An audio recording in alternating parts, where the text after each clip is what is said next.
a estrada do Matão e o castigo do além.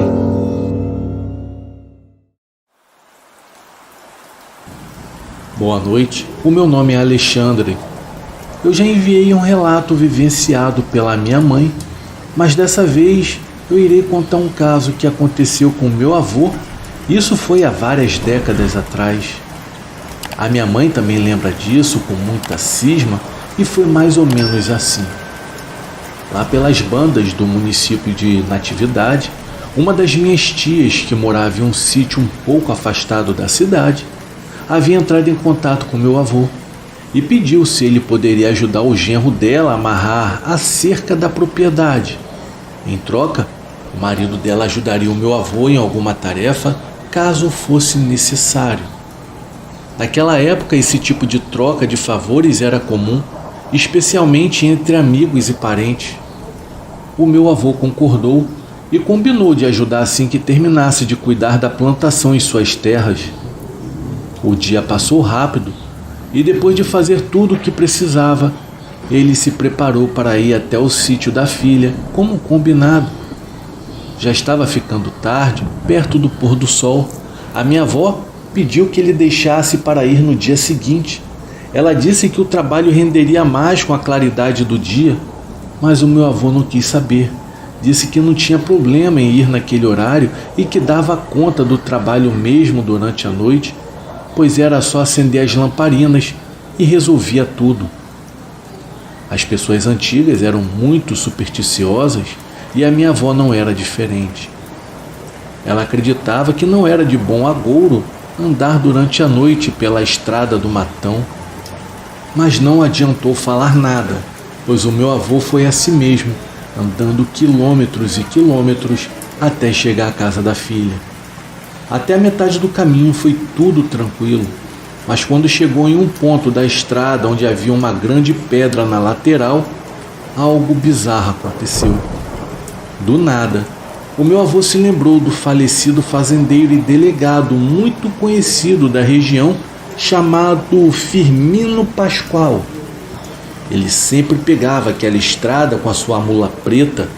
A mula era muito bem tratada, mas diferente dela, o Firmino tinha fama de ser mau e arrogante com as pessoas pelo simples fato de ser rico e poderoso. Isso o tornou muito temido e odiado. E mesmo depois de morto já há vários anos, com o tempo, começaram a surgir boatos de que o Firmino vagava e assombrava aquela estrada. A essa altura já estava bem escuro, porém com o lampião nas mãos, o meu avô foi passando pela grande pedra lisa. Ele pensou consigo mesmo em tom de graça: meu Deus, já pensou se eu dou de cara com coisa ruim do delegado Firmino por aqui? Tá amarrado. E deu uma risadinha bem baixa, mas logo em seguida começou a ouvir um barulho à distância. Era o som de ferraduras trotando, batendo na pedra. O som era alto, chegando a doer nos ouvidos. Ele se assustou e tentou ver de onde vinha aquilo. Olhou de um lado para o outro, mas não viu ninguém por perto. Iluminou ao redor com seu lampião, mas nada. Logo em seguida, ele viu faíscas na pedra, como se algo de metal estivesse batendo ali, talvez as ferraduras de algum animal. Ele tentou enxergar algo, mas não conseguia ver nada. Já pensando em sair correndo, ele viu um vulto bem à sua frente. Era alto e, ao perceber, viu que era o vulto de alguém montado em um animal. Aquele ser levantou as patas dianteiras e, com um golpe violento, acertou o peito do meu avô. Ele caiu no chão e apagou na hora devido ao impacto. Algumas horas depois ele acordou atordoado, sentindo muita dor no peito. Olhou ao redor e percebeu que estava deitado na pedra da estrada. Ainda sem entender direito o que havia acontecido, ele se sentia como se tivesse levado uma surra. Levantou a camisa e viu uma marca avermelhada no peito. Era a prova de que aquilo tinha realmente acontecido. A estrada era bem afastada e quase ninguém passava por ali, especialmente durante a noite. Mesmo machucado e sentindo muita dor, ele resolveu seguir em frente até a casa da filha, que já estava próxima. Quando chegou, tentou descansar e decidiu não comentar nada com ninguém sobre o ocorrido. No dia seguinte, ainda com dores no peito, ele tomou café e foi ajudar o genro a amarrar tal cerca. Depois de terminar o serviço, resolveu voltar para casa por um outro caminho, mesmo sendo de dia. Quando chegou em casa, contou o que aconteceu apenas para minha avó. Ela lhe deu uma baita bronca, dizendo que ele era teimoso por sair àquela hora da noite e fazer pouco caso dos mortos. Disse também que ele havia recebido o castigo merecido. O meu avô ainda passou algumas semanas com o peito doendo. Aquilo foi a prova de que ele viveu algo sem explicação, algo que o fez acreditar que o ocorrido naquela noite foi realmente algo assombroso e sem explicação. Boa noite. O encontro com o desconhecido que mudou tudo. Isso que eu irei compartilhar com vocês, na verdade não aconteceu comigo. Essa é a história do meu pai. Eu já ouvi ele contando essa história dezenas de vezes e sempre me emociono quando ele conta. Aconteceu há muito tempo, quando ele tinha a minha idade. O meu pai, assim como os meus avós e os meus tios, era uma pessoa de muita fé. Eles sempre diziam que para tudo que fossem fazer, colocavam Deus na frente. O meu pai mesmo tinha uma frase que sempre gostava de dizer: ter fé é durante a escuridão colocar o pé na certeza de que Deus vai colocar o chão. Pois bem, a mãe dele, a minha avó, teve que fazer uma cirurgia no cérebro para remover um tumor. A operação foi um sucesso, mas infelizmente poucos dias depois veio o resultado da biópsia e o câncer havia sido descoberto. O médico que fez a operação falou para o meu pai e para o resto da família que ela não tinha muito tempo de vida, que não podiam fazer nada por ela e que ela não viveria mais do que 1 ano.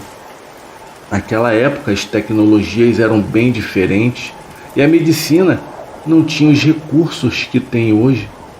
Quando o câncer foi descoberto, apesar da cirurgia, ele já estava em um estágio avançado e havia se espalhado por diversas partes do cérebro. Foi uma notícia que caiu como uma bomba na família. A minha avó era uma mulher de muita força. Além de estar sempre sorridente e alegre, ela cuidava da família com muita dedicação. Era uma mãe e esposa muito carinhosa, e não importava se os filhos estavam crescidos ou não, ela os tratava como se ainda fossem seus bebês. Todos, apesar da tristeza do diagnóstico, jamais perderam a fé. O meu pai conta que em nenhum momento se sentiram revoltados e sempre tentavam manter o clima alegre da casa. O meu avô dizia que Deus era o porto seguro da família e ele aceitava tudo que vinha dele, fosse para o bem ou fosse para o mal. A vontade do Senhor é aquela que prevalece, ele dizia. Cerca de 1 mês depois de receber o diagnóstico do médico, o meu pai estava indo para a casa de um amigo, quando notou que um homem vestido com roupas marrons e velhas e um pouco rasgadas saiu de dentro de uma casa muito simples que ficava mais adiante na rua. O meu pai percebeu esse homem vindo em sua direção até que chegou perto dele e o cumprimentou. O meu pai o cumprimentou de volta e o homem disse: "Belo dia, não é?" É o que parece", meu pai respondeu. E então, um homem com um par de olhos castanhos e calmos, que transmitia uma tranquilidade que ele nunca havia sentido antes, olhou bem nos olhos do meu pai e disse: Meu filho, eu soube do que aconteceu com a sua mãe. Eu realmente sinto muito, mas você tem que entender, ainda não acabou. Você tem que manter a sua fé. Você está me entendendo?" O meu pai ficou com uma cara de quem não estava entendendo como aquele homem, um completo estranho que ele nunca havia visto na vida, poderia saber do problema que a sua família estava enfrentando. Então, o homem estendeu a mão para o meu pai e ele segurou a mão do homem, que então continuou: ela vai ficar bem, filho. Eu te dou a minha palavra. O meu pai ficou em choque, com os olhos cheios de lágrimas. Ele agradeceu ao homem por aquelas palavras e pensou consigo mesmo: que Deus não deixe um justo ficar sem resposta. Ali estava a resposta que ele e a família tanto buscavam. Então, eles se despediram e o homem continuou a seguir em frente até virar a esquina e sair da vista do meu pai. O meu pai ficou ainda parado no meio da calçada, observando e tentando entender as coisas que haviam acabado de acontecer. Depois, agradeceu a Deus por aquele momento e por aquelas palavras. Seguiu para casa e contou o que havia acontecido para o meu avô, que imediatamente reuniu os filhos em volta da cama onde a minha avó descansava para fazer uma oração, agradecendo a Deus por aquela mensagem e abençoando a vida daquele estranho. O meu pai nunca mais viu aquele homem, mas a minha avó conseguiu viver por mais 20 longos e felizes anos. Até hoje meu pai acredita que naquele dia ele tenha falado com o próprio Deus em pessoa, e sempre que conta essa história, ele se emociona com os olhos cheios de lágrimas, mas lágrimas de felicidade, pois daquele dia em diante, por causa daquele encontro, ele teve uma vida mais feliz, e a minha avó pôde ver o nascimento dos netos, até finalmente partir de causas naturais. Bom, pessoal, esse foi o meu relato. Ele foi curto, mas é um relato que me emociona até hoje.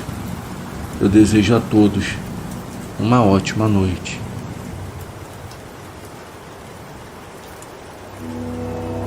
Uma experiência sobrenatural na virada do ano. Boa noite a todos do canal Terror e Chuva. Eu acompanho este canal há alguns meses e percebi a seriedade do trabalho e por isso decidi compartilhar uma experiência que eu vivenciei na noite de Réveillon. O que relatarei foi uma situação que presenciei junto com alguns amigos da minha irmã. Isso aconteceu nos anos 90, mas eu não consigo lembrar o ano exato. Por respeito às pessoas envolvidas que ainda estão vivas, não citarei os nomes verdadeiros. Era final de ano, após o Natal, e planejamos passar a virada de ano na praia do Caripi, um distrito de Barcarena, no Pará. Éramos 10 pessoas, 7 homens e 3 mulheres. Além de mim, estavam a minha irmã Maria, o namorado dela na época, cujo nome não me recordo, mas o chamarei de Júnior, a brincalhona Luma e a mais calada do grupo, a Letícia. Também tinha o engraçado Dilcinho, o responsável Gilmar, o inteligente Walter e o Ângelo, o mais novo do grupo, e o reservado Janjão. A Maria havia começado recentemente o namoro com o Júnior e eu tinha algumas ressalvas em relação a ele, que mais tarde logo percebi serem apenas cismas da minha cabeça. O meu pai, proprietário de uma Kombi que comportava todos nós, ofereceu-se para nos levar até a praia do Caripi. Planejamos passar 3 dias lá no local. Como já mencionei, não me recordo do ano exato, mas lembro que o dia 31 de dezembro caiu em uma sexta-feira. Naquela tarde fomos para a praia. O meu pai nos deixou lá e voltou para a cidade. Planejamos retornar no domingo, utilizando o ônibus fretado que costumavam passar nos fins de semana. Levamos redes, barracas, alimentos, grelha para churrasco, carvão e, é claro, bebidas. Também organizamos outros itens úteis para o fim de semana na praia, que naquela época era praticamente deserta, com apenas alguns poucos moradores. Após o nosso pai nos deixar, escolhemos um local na ponta da praia, longe de qualquer casa. Haviam algumas barracas e quiosques que funcionavam como bares, mas estavam fechados. Encontramos uma área coberta onde guardamos nossas coisas para protegê-las da chuva. O primeiro dia foi bem tranquilo. Brincamos, nos divertimos, tomamos banho de mar e nos preparamos para a virada do ano. A parte movimentada da praia ficava mais distante, perto da entrada pela qual chegamos. O nosso grupo então optou por um local mais afastado. À noite nos arrumamos e caminhamos pela areia indo em direção aos poucos bares abertos, onde aconteciam as festas de Réveillon. No caminho, encontramos uma oferenda deixada por praticantes de religiões de matriz africana. Confesso que eu não entendo muito dessas práticas e desde já peço desculpas pela minha ignorância. Na oferenda haviam comidas, velas vermelhas acesas e algumas folhas ao redor. Eu não vou mentir, pois na hora eu senti um arrepio ao ver aquilo. Em respeito, não mexemos em nada e seguimos adiante. Nos divertimos bastante, bebemos e comemoramos a virada do ano. E depois de algumas horas voltamos para o nosso acampamento. E nada de extraordinário havia acontecido naquele momento. Nos acomodamos para dormir da melhor forma que pudemos. No sábado, continuamos com as brincadeiras. Fizemos churrasco, bebemos moderadamente, nos divertimos e tomamos banho de mar. À noite, devido a uma chuva leve, nos reunimos na área coberta das barracas. Estávamos bebendo cerveja e conversando animadamente. A minha irmã Maria estava sentada em uma cadeira e preciso mencionar um detalhe importante. Ela era magra, baixa, sem muita força física e com pouca instrução, tendo estudado apenas até o ensino fundamental. Como eu mencionei, ela estava em um relacionamento recente com o Júnior, que eu o conhecia pouco.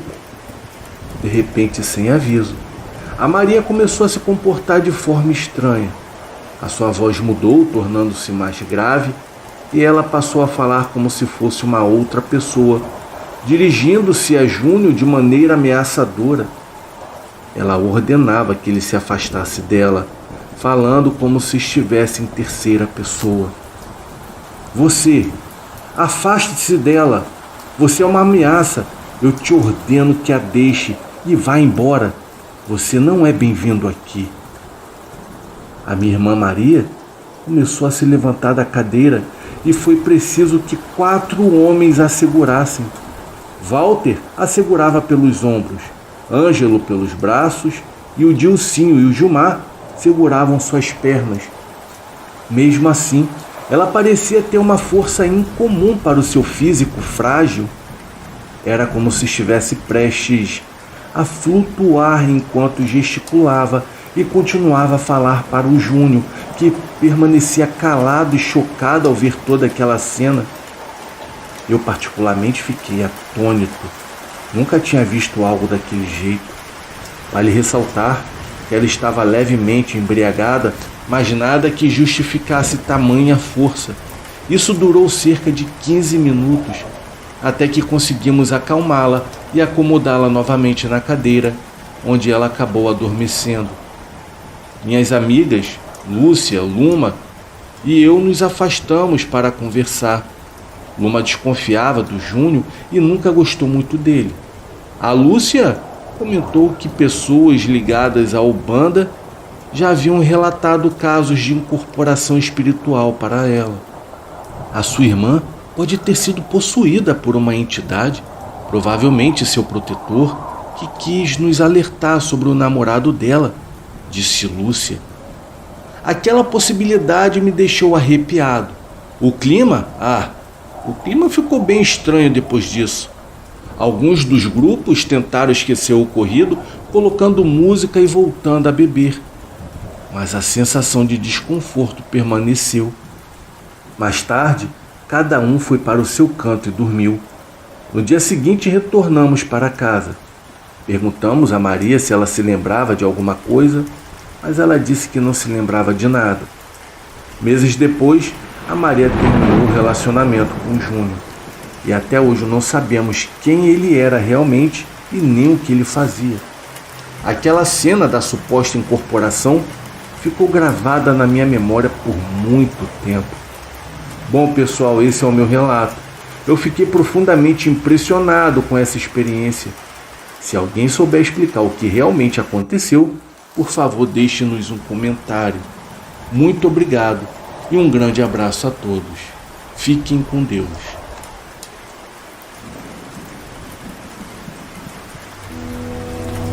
A bruxaria que quase me cegou.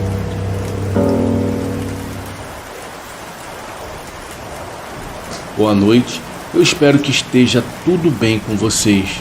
Eu tenho lido muitos relatos contados por pessoas vítimas de bruxaria e algumas afirmam que quase perderam a vida por causa desse mal.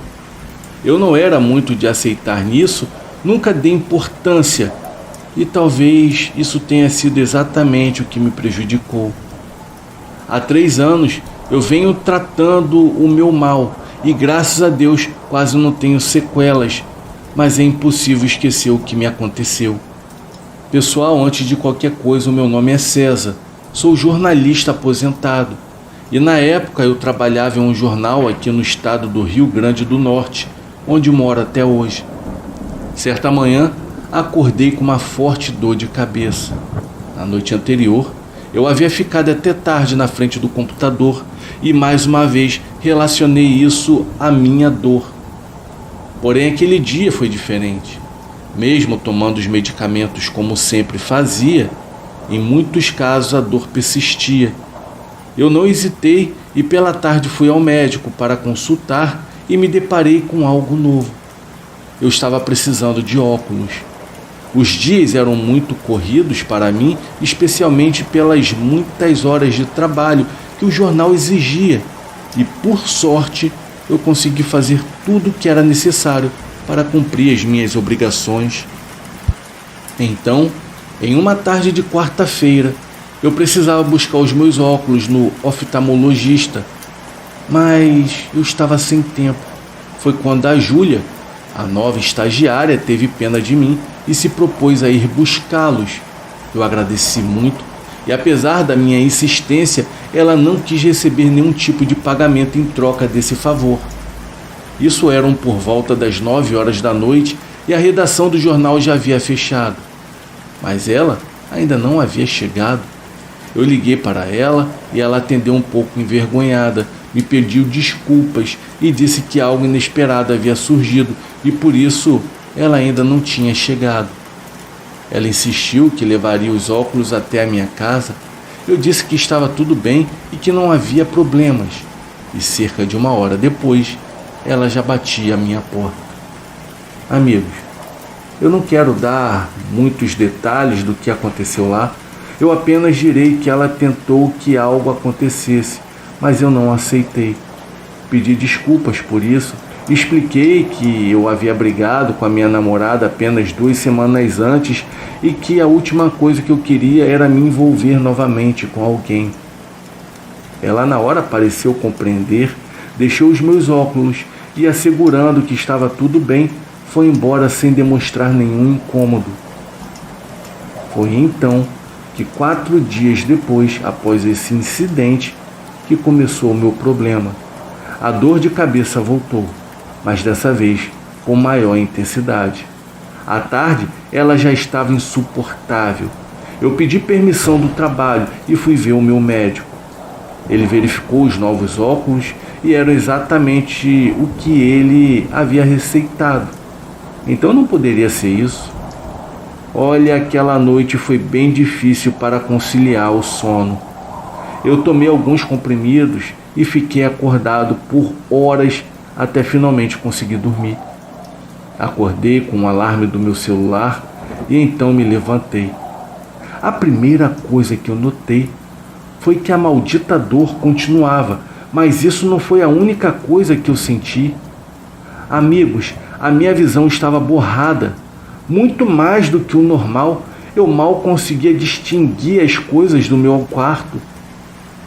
Eu sentei-me na cama e, ao estender a mão para pegar os meus óculos na mesa da cabeceira, eu consegui distinguir uma silhueta tênue em um canto do quarto. Era como se fosse uma pessoa que estava de pé. Eu senti que eu estava sendo observado. Na hora eu esfreguei os meus olhos por várias vezes para tentar enxergar melhor, mas era inútil. Eu não conseguia distinguir aquela figura, nem mesmo com os meus óculos novos.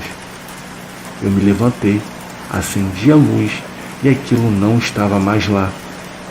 Na hora me pareceu uma loucura, pois eu tinha certeza de ter visto alguém ali.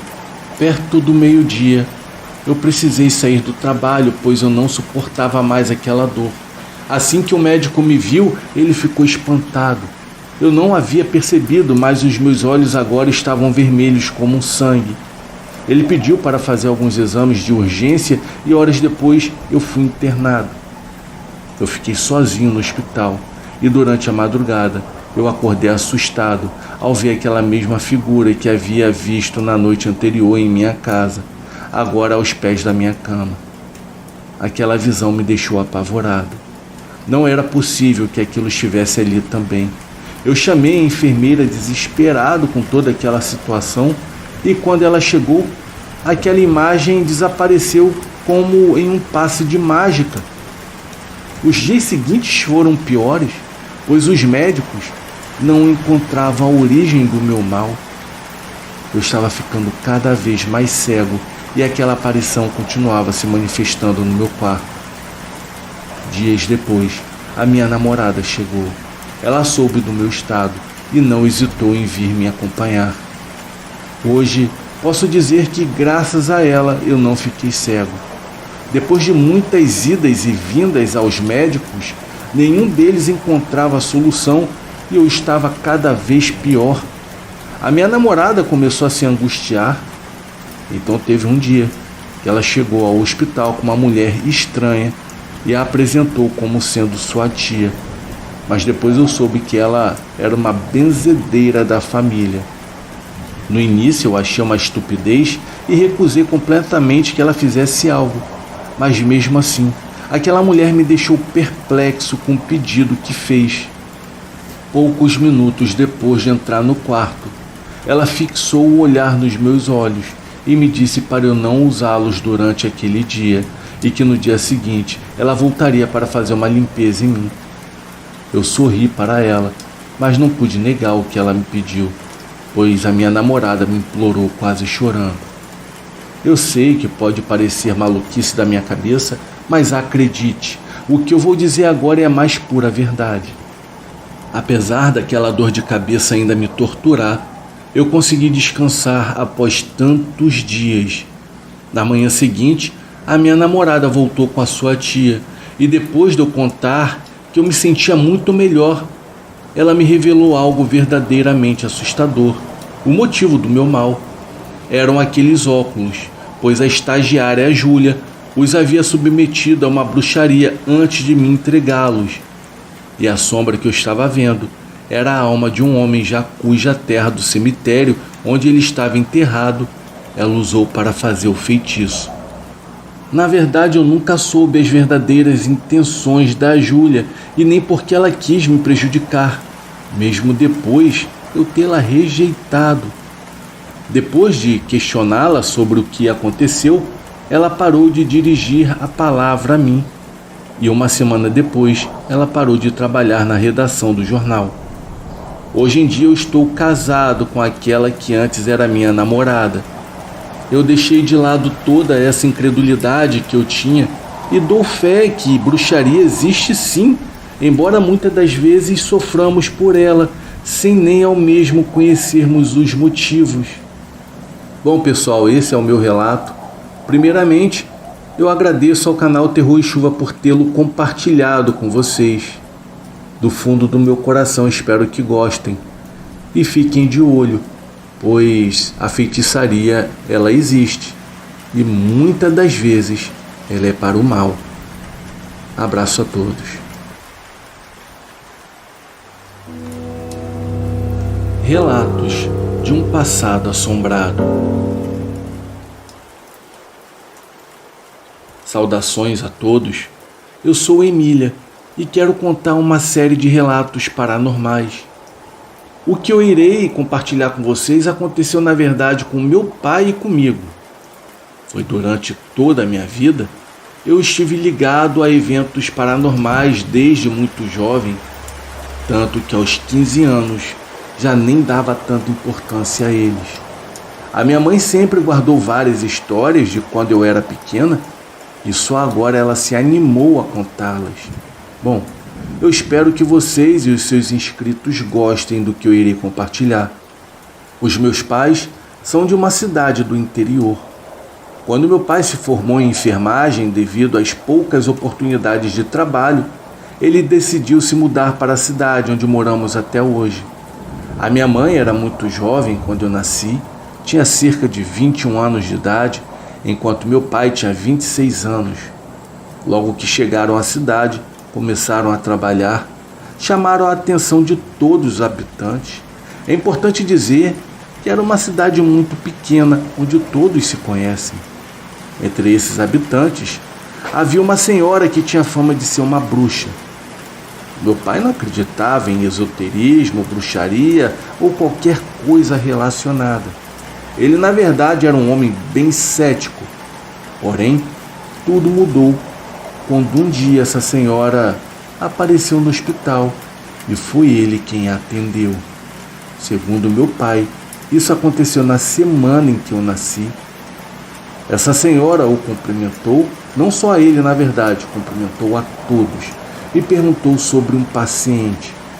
Depois de receber a informação que queria, ela estava prestes a sair, quando olhou para o meu pai e disse: "Olha, meu jovem, você tem o costume de não atender o telefone durante o expediente, não é isso?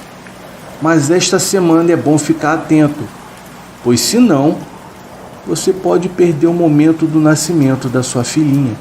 Você está me entendendo?" O meu pai naquele momento ficou surpreso e assustado ao mesmo tempo, perguntando-se como ela poderia saber disso. De fato, nessa semana, a minha avó, que acompanhou a minha mãe durante toda a gravidez, ligou 2 dias depois dessa advertência, dizendo que eu já havia nascido.